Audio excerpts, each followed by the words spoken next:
This isn't quite a review. It's more so what Iron Lung's success means for you, but I'm sure we'll talk about spoilers at some point. That's it. That's my intro. Hey, I'm Amanda. I'm professionally curious and I talk for a living, and you're watching Swell Entertainment, the channel where I share with you whatever I'm obsessed with that week. And today we are talking about Iron Lung, a horror movie video game adaptation created by Markiplier. And I can say Markiplier because in the intro credits, and I did think this was interesting, he credits himself in the opening credits as Markiplier, to the point that I messaged my friend who is a big Markiplier fan to be like, his last name isn't like Iplier or something, right? Like, I want to make sure it's not. It's Mark, it's like Fishbag. But no, in the opening credits, he is credited as Markiplier. I believe in the end credits, he is credited as Mark Fishbag, but I did find that interesting. But I went to go see Iron Lung in theaters opening day because I do try and go see every fellow creator's project when it hits theaters, whether I know them or not. Most of the time, I don't know them. I don't know Mark, obviously. But I do try and go support them because obviously as someone that also wants to, you know, make movies, make shows, act, direct, etc. I'd want more opportunities for creators, and that means supporting creators when they have those opportunities. I also went to go see Shelby Oaks in theaters last year as well. I also love horror movies, so I do try and see them in theaters. And also I was going to contribute to anything that was not Melania this weekend. So I also went to go see Sam Raimi's Send Help as well in theaters 2 days later. But I saw Iron Lung at theaters, and I do admit, as I have sat with it more, it has grown on me more. In the moment, I enjoyed myself watching it. There was a few things where I was like, I think we could have trimmed out like 15, 20 minutes of the runtime of this, just a little bit. And there was a few things, in full transparency, where I was like, I think Mark needs another take. Just saying, I think that Mark is going to continue to grow into a really great actor. And I'm not sitting here and saying that he's a bad actor. I think that there's a lot more growth and development as an actor that he can do. And I also think that creators can be great actors and creators can be great directors. They can be both as well. However, I think that directing yourself is a skill that takes time to develop. And so there were certain things that I was like, I think someone needed to tell Mark to run this scene another 3 or 4 times. Just saying. That's my main take as far as like the acting goes and things like that, because obviously he is carrying this entire film. There are other actors involved. Obviously, there are other characters, but we are with Simon, the convict, for the entire runtime of this movie. And so there were just a few things where I was like, this feels clunky, and not in clunky in like a captive is, you know, welded into a submarine death trap type of way. I'm a nitpicky little shit. You guys know how it is. I want everything to be amazing and better. You know what I'm saying? And so that's my thing. But overall, as I've sat with it more, I've enjoyed it more. Obviously, I already warned about spoilers, but I will say you had me gagged. This is a spoiler. You have 3 seconds. Spoiler, spoiler, spoiler. It's an X-ray. You just blasted us with radiation. I admit you had me gagged. You because then also 2.5 seconds later, I was like, oh, that wasn't a skeleton then. But anyways, Iron Lung was an low-budget movie. I think mostly self-funded, self-made. Forbes, get away from me. It was 2 hours and 7 minutes, which is why I'm like, we could have trimmed this down a little bit, is all I'm saying. Survivors of the apocalypse send a convict in a small submarine to explore a desolate moon that's an ocean of blood. This is gonna sound mean, but I hate bad ADR in movies. It's the one thing that I can never like suspend my disbelief before. So there's a very emotional scene, you know, in this movie. A scene that if I'm Mark, whether director or actor Mark, okay, because he's both, I would be like, this is the scene, you know, like I get it, okay? And so I can't tell if Mark does this thing where he mouths words before he talks, or if this is bad ADR. Let me give you an example. This is not a real line from the movie. Picture me speaking to a voice box, like off here, okay? You don't know what it's like down here. I don't know what I'm doing. No one's telling me anything. And you're a box, okay? Like, I'm assuming things were trimmed out and we didn't have other takes. And so, fine, but with how close it is, it looks wonky, okay? That's all I'm saying. That's all I'm saying. And I was trying not to laugh during this very dramatic moment, and I'm so sorry for that. I do apologize. I'm an asshole. This is not up for debate. Now, the discussion around this as well, because Iron Lung obviously released on the 30th. I think it was like a good box office weekend, frankly, because it was competing with Mercy and, Send Help and Melania. Okay, I like Send Help, sorry. This is an article from Forbes from Paul Tassi, senior contributor. Markiplier's Iron Lung removed from box office charts returns, making it 7 times its budget. There was a video that Mark put out talking about how Iron Lung had been #1, and then it was taken off the list for the box office for opening weekend. Whether it's the triumphant return of Sam Raimi or the exceptionally divisive Melania documentary, there are multiple box office stories to cover this weekend. But the most impressive is what's happening with Iron Lung. The movie, entirely self-financed by YouTube legend Mark Markiplier Fishback, gave Send Help a run for its money, earning $17.8 million to its $20 million.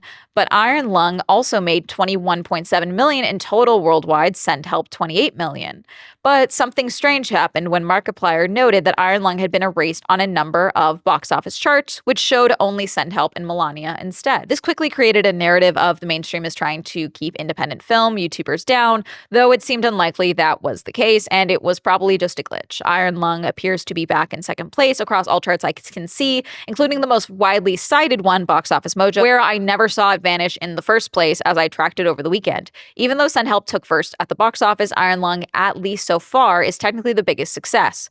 Iron Lung, again self-financed by Markiplier, reportedly did not cost more than $3 million. $21.7 million in its first weekend would be roughly 7 times its budget. Low-budget horror has been known to break out and earn a lot of money for relatively little investment, but it's far from a guarantee. Send Help, meanwhile, reportedly cost $40 million. It is a little ironic as you can compare what's happening here to the movie adaptation of a game that put Markiplier fully on the map, Five Nights at Freddy's. That, too, was underestimated by box office forecasters and ended up grossing $291 million worldwide on a reported $20 million budget, almost a 15x multiplier. If Iron Lung is already at 7x in one weekend, this was originally planned as a fairly limited release, but demand expanded it to 3,000 theaters, where it was able to rack up these numbers. They put demand in quotations. I mean, there was demand. It was demand from his audience. I don't think we can denounce the demand just because it happened to be people that were fans of Mark. Like, the reality is that this is really, it's not the same thing, but it's not far off to like the blockbuster movie star concept where they would put an actor in a movie because they knew that it was going to be like a box office boom for a movie.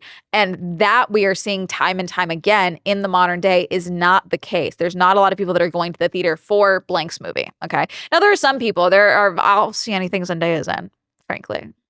There's a couple of actors and actresses like that. But the reality is that with social media fame on top of it, the fame itself comes from the audience connection. And so is this movie going to make $100 million at the box office? Maybe not. But on a $3 million budget, it's doing real good. Okay. The return on the investment is insane. Now, will mainstream Hollywood executives take the wrong note from this? Probably, definitely. Because at the end of the day, they want to make money. So will they, continue to fund, independent projects, smaller projects, original stories? Probably not. What they'll probably do is buy up a bunch of horror game IPs. I am intrigued by the Mortuary Assistant movie. I have not seen that actress since she played Thea on Green Arrow, so I'm intrigued. We shall see. Sorry, it wasn't even called Green Arrow. It was called Arrow. My goodness. So we shall see how that all plays out. The thing about Iron Lung as well is this is one of the reasons that I need creators, YouTubers, influencers, whatever. When you get a really cool opportunity, whether opportunity or you are working on a project, okay? I need you guys to not forget that you are a content creator. This happens all the time where you get an opportunity and you don't do any form of self-promotion because whether you hate that part of your job to begin with or you think that you don't have to do that because you're doing X, Y, and Z, I don't know why we're not leveraging the audiences that already want to see us succeed and like supporting our stuff. I don't know why that's the case. This happens a lot in other things where I talk with someone and I watch all their stuff and then I find out they did something recently. And I'm like, why didn't you promote this? And it's like, oh, I didn't want to. Iron Lung ended up in like 2,000, 3,000 theaters because he talked about trying to get it into theaters. He talked about the distribution. He talked about what it looks like to get it put into theaters. And everyone started contacting theaters because they wanted to be able to see this movie, to call and request, I want to see this movie in theaters. I want to see this in my hometown. Do you have some type of bot that's submitting these? No, I have a very dedicated audience that really is very supportive. They're a little excited, they want to see this movie. And so it got put in, according to Box Office Mojo. Where'd you go? 3,015 theaters currently at the widest release, according to Box Office Mojo. That's a lot. Okay, for an independent project like this. Netflix didn't do that for Frankenstein. Like, this is a huge deal, and this is the power of leveraging your audience, frankly. And I do think this is the power of, being excited about something and working on something and sharing that process with your audience so they can also be excited about it and try and support you. This is a project that I do think I want more people to be doing, okay? I talk about this a lot. So many creators that come to me, whether they're TikTokers or they've never done content before, they come to me and they're like, I didn't know you could just talk to a camera and be a YouTuber. And I'm like, what are you talking about? That's all YouTube is. But they've only ever seen like massive production company style creators that have been making content for 2 decades that now shoot in 4K. You know what I'm saying? And so they're not used to someone filming on a G7X, just talking to a camera, and they want to do all this stuff. Okay. So there's that element. Just shoot, just talk to a camera, just be funny while you're playing video games and making Let's Plays. Or, okay, if you want to be an actor, a writer, a director, okay, I'm out here in LA, okay? I want to act, I want to write, I want to direct, okay? I want to turn Swell Entertainment into a legitimate production company at some point and not just this bitch in her apartment. Honestly, I think this is the case with all forms of art lately. Same with books as well. You got to make your own stuff. And I'm not just saying like you got to write your own book. It's like you might as well self-publish if you can't get published. You might as well finance your own movie. You might as well cast all your friends. You might as well email a bunch of movie theaters to see if they'll show your movie. You might as well write your own scripts, because I don't know if you guys have seen the state of art lately. If you're not a Nepo baby or a proven IP, you're kind of boned. You're kind of screwed. And so you might as well be making your own stuff. And like people that are even in the industry, every other day it feels like I am looking at a headline saying that Kristen Stewart can't get funding for movies that she wants to make that are like fully ready to be made, but they just need funding, and trying to get funding made for those. And every day I hear she has really good taste in scripts, because every time I hear a premise, I'm like, oh my God, someone fund it before I rob a bank. Like every time, okay? Like she just bought a movie theater. You just got to make your own stuff and buy your own stuff and kind of do it. And unfortunately, the sake of that is not everyone is Markiplier, and not everyone has the capital to even make $5 million production for a movie. This is obviously not the same thing, but I want to give an example of a smaller budget project. Undertone was originally made with a budget of $500,000, and that then got picked up by A24, and I believe they are adding more funding and more promotion, obviously. It's a Canadian horror film written and directed by Ian Toussaint in his directorial debut. I'm very excited for Undertone, frankly. As I said, I love horror movies, and frankly, I feel like the horror podcast is an underutilized tool for horror movies, because there's so many of them. I'm mainly bringing up Undertone as an example of a smaller budget thing. The other thing that I'm hearing a lot is people that are trying to get their break-ins as directors is, why are they able to direct when they have not done a project before? They wrote the script. You want to direct a movie? You got to write the script. That's what we're seeing a lot of right now. Not all the cases, but if you're a newbie, you got to write it too. You got to be a writer as well. Unfortunately, I know some directors just want to direct. I totally get it. But join a writer team. I don't know. Start a duo or something. The other thing I'm seeing is a lot of actors also being told you got to be doing the social media thing, because you got to be building up your name before you're even cast in projects. If you're not a Nepo baby, you have a social media following, unfortunately, right now, and that's the state of things. In that regard as well, though, it's kind of the same thing that I believe in, where it's like you're widening your net for luck. That's a phrase that I've been hearing a lot on TikTok lately, where it's like you're making yourself more visible, so you're making the availability for lucky things to happen to you more likely, because you're just putting yourself out there more. It's kind of like manifestation, but like with like the actual go and do the stuff. Go outside, go and be in spaces you want to be in, and go explore and broaden your horizons and do stuff. Same thing goes with this.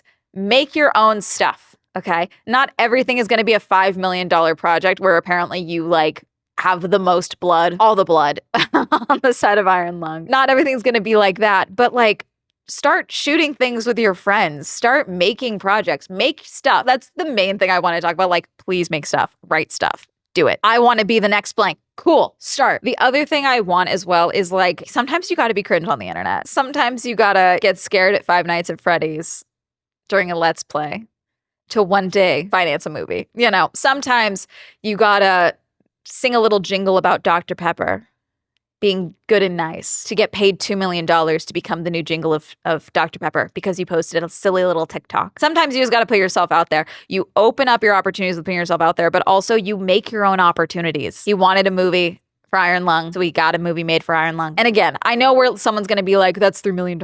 I'm not Markiplier. Okay.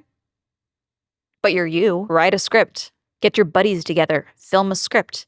You know, do you know how many like feature-length films have been made because like a short was made based off of them that performed super well online, and then they were able to get financing for a larger project? Listen, things are bad right now. Everything's on fire. Shit's rough. Okay? Start small, work bigger. There's not really a big point to this video. There's not like an overarching theme. It's just, oh my God, please make stuff. The world needs you to make things.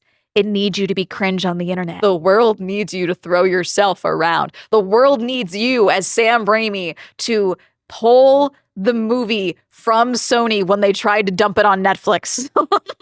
The world needs movie theaters.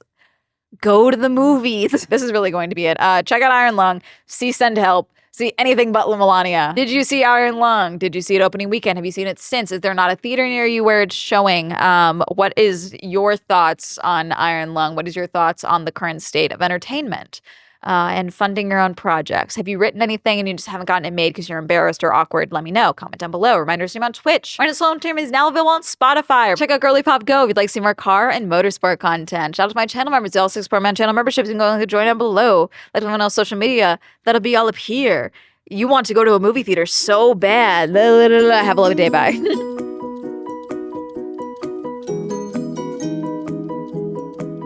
You did test this thing, right? I'm so sorry. That whole opening scene, I would have loved another take from you, Mark. I'm so sorry.